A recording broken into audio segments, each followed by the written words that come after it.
As a PGA professional, I play in a lot of Pro-Am tournaments with golfers of all different levels of abilities, believe me. Now, one of the most frustrating things I see in those events is those amateurs using golf equipment that really isn't doing them any favours.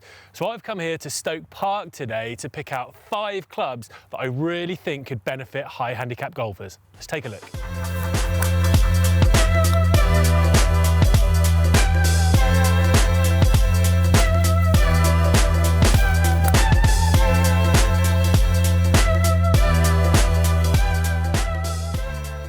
The first club I would really like you to consider using if you are a high handicapper is one of these very high lofted fairway woods like this 9 wood, this G439 wood from Ping that I've got in my hands. It's got 24 degrees of loft and everything about it is screaming help to get the ball airborne. A lot of the higher handicappers I play with tend to have some slower swing speeds and can struggle to get the ball airborne as high as they would like and get the ball stopping on the green. Everything about this is designed to help you with that. We've got, as I said, 24 degrees of loft. We've got a super shallow face just to help you get under the ball and scoop it up. And it just makes your life an awful lot easier. And don't be fooled into thinking this is just a high handicap option. People like Dustin Johnson, Tommy Fleetwood, Matt Fitzpatrick, even Tyrrell Hatton, I think, have all toyed with at least 7 woods, but potentially 9 woods too. And it's just such a useful club. So just from a fairway position like this, well, I'm on the tee admittedly, but the ball's on the ground. As soon as I put that in behind the ball, I just get so much confidence. I can see so much face of the club. The head's nice and shallow. It's almost sitting below the level of the ball. And then you just put like a nice normal swing on it.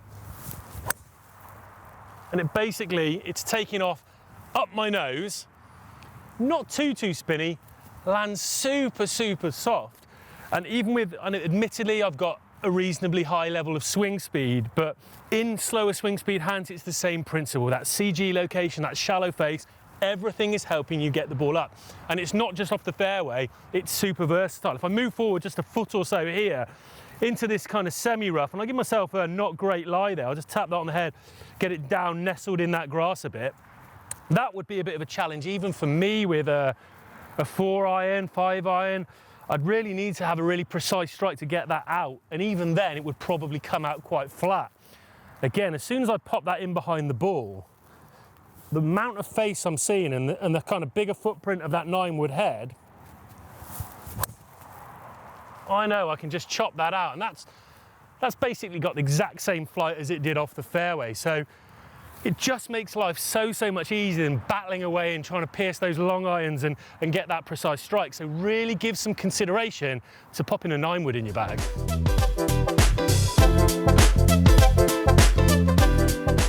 Another club that I really think high handicappers could benefit, certainly the ones that I've played with, is a chipper like this one from Ping. Now, when I play these Pro-Am tournaments, I see a lot of people when they're missing greens, pulling out lob wedges, sand wedges, and with the very thin sole of those golf clubs, the margin for error on strike can be pretty tight. So something like this chipper that's got this really wide sole, it's beveled on both edges to make sure it doesn't dig in, is really useful for turf interaction. Also, it's built very upright, so you can get your hands in a nice high position.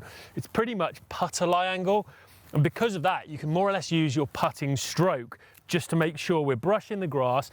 The ball will just pop off gently and you can treat it like a putt. There's no margin for error with strike. You're not worried about trying to pinch the ball or nip it.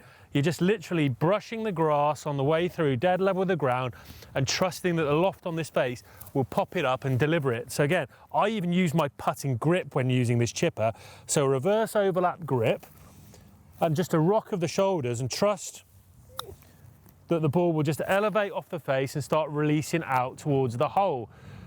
So a decent result there. I'm in about 3 feet. You're pretty happy with that. It just takes out any risk of a duff or a thin. So as soon as you start putting wrists into it and trying to pinch that strike, the margin for error just goes through the roof. A chipper like this, from all sorts of lies. I'll give myself a great lie on that first one. If I just go down in a little depression there, that's down in a hole. That's pretty nasty. Again, I still don't have to do much more than just rock my shoulders and let it pop out. It's come out a little bit quicker, that one. It might even hit the pin. Very close. But again, pretty useful. Only a few foot past, and I've not duffed it in front of me and I've not thinned it.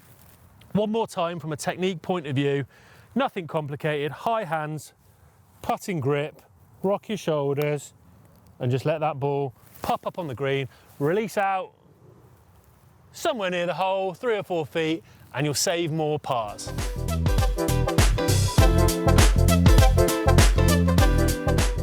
Okay, the broomstick. Now you might be thinking, what are you talking about?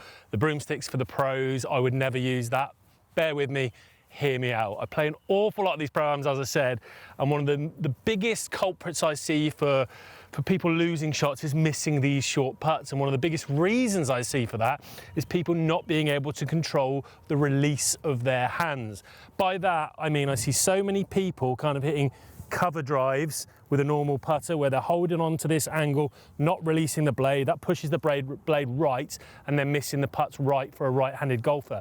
Conversely, you see the same thing the other way. When people are over flicking their hands, you'll see how the butt end of that club, if I'm using the broom handle there, would protrude backwards, and that tends to mean you're adding loft, you can lose pace control, and you can even rotate the face too far left. So it's very, very difficult to control club face when you've got that type of stroke. Now, the more prudent answer might be to take some lessons and learn how to control your wrist to create more of a one-piece putting stroke, but not all of us have the time or even the inclination to do that. And I think the broom handle can be a real kind of cheat code for those players. So think about the technique of it. We're not anchoring, we know we're not allowed to press this into our sternum and keep it in place anymore. So I'm keeping a gentle gap here between this, but what I can do is I can make sure that my my left hand, my top hand here, doesn't move too far backwards and forwards. I've got a reference point near my sternum, and all that moves there is the right hand. So I've got a very consistent release pattern. I can't over-release it, I can't under-release it because that would involve that moving. So it takes out a really key variable. I've had a little dabble with it. On the longer putts, it takes some getting used to, but you've obviously seen some tour success with it, with the likes of Lucas Glover, Will Zalatoris, Adam Scott using it really, really well. But from short range in particular, I found it really, really useful. You can stand nice and tall, set the putter blade in there with just the left hand, keep that top hand still, release the putter blade, and it just feels like I said, just that little extra insurance that the putter's not going to go offline through any over or under release. So my key takeaway here, don't be afraid to experiment with some alternative putting styles that might make sense mechanically, and I firmly believe the broomstick is one of them.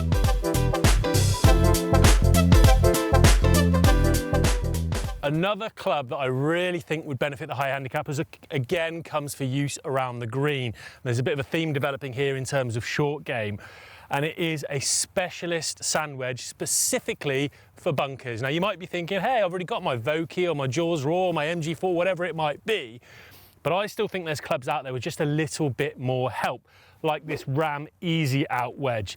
And by extra help, I'm talking the sole geometry. We've got a monstrous sole here. It's really, really wide. It's cut out even deeper in the midsection directly behind the impact of the ball.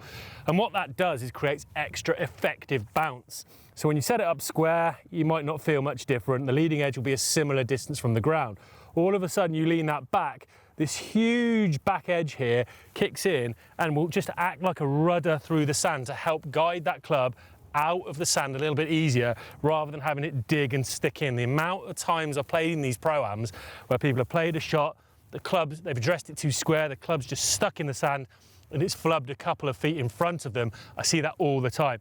And this, I honestly believe, can be a big help with that kind of problem. So you just play it like you would a normal bunker shot. Open up the blade here. I've got about 25-yard shot. So straight away, I know I've got this back edge that's going to help me here. So as soon as I open the face there, I'm engaging that bounce.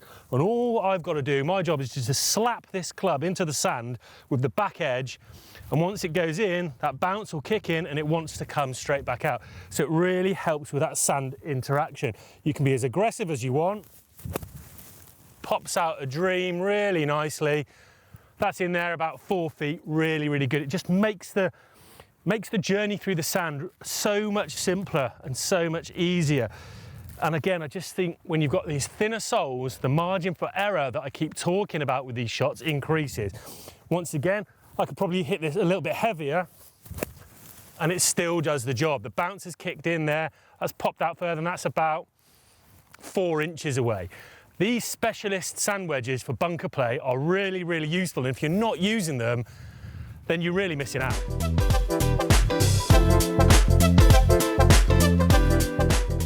All right, I'm gonna go there, I'm gonna say the S word. A lot of players that I play with in these pro-ams of different levels shank the ball.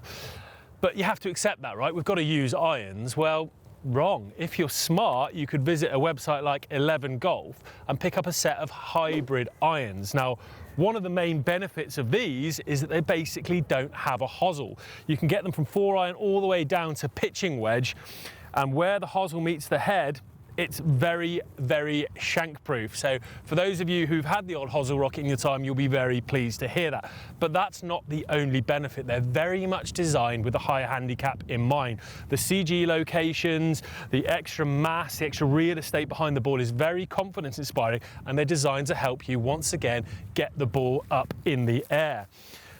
And with the wider soles, the turf interaction is also something that is really beneficial. I see a lot of people using very thin-soled irons that might be designed for better players, and that puts a real sort of tariff on making sure your strike is very, very precise. With the width of sole we've got on these hybrid irons, you've got a bit more margin for error. Those slightly heavy strikes will bounce off the turf a little bit, and you'll still get an acceptable result.